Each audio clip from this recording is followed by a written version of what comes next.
এত লেট হলো গোসল করতে? কাপড় ভিজিয়ে রেখেছিলে? হ্যাঁ, তুমি ধুলে কেন? তাই কি, তুমি তো প্রতিদিনই করো। আচ্ছা, এখন শার্ট পরে এসো, খাবে। ও, এত সুন্দর খাবার, এখনই আসছি।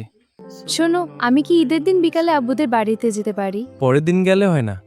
কেন, তোমার মা বকবে? আরে না, ঈদের দিন আমি বিজি থাকবো, কুরবানি কত কাজ। আচ্ছা, পরের দিন নিয়ে যাবে। ঠিক আছে।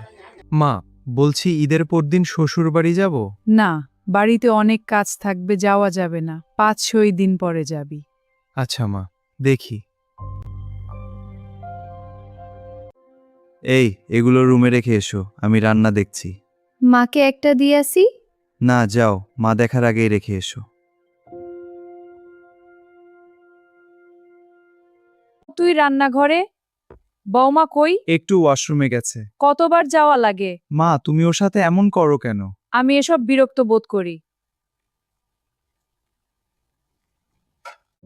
মা, চলো একদিন আপুদের বাসা থেকে ঘুরে আসি। সত্যি? হ্যাঁ মা। তাহলে চল যাই।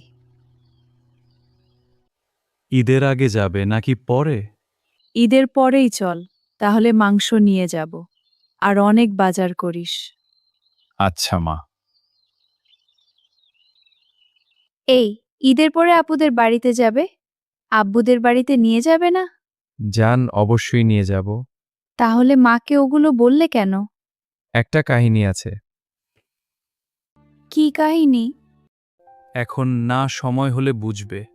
মার স্ত্রীর মাঝে দাঁড়িয়ে থাকা সহজ না, কিন্তু ভালো স্বামী সেই যে কাউকে কষ্ট না দিয়ে বুদ্ধি দিয়ে সম্পর্ক বাঁচাতে জানে।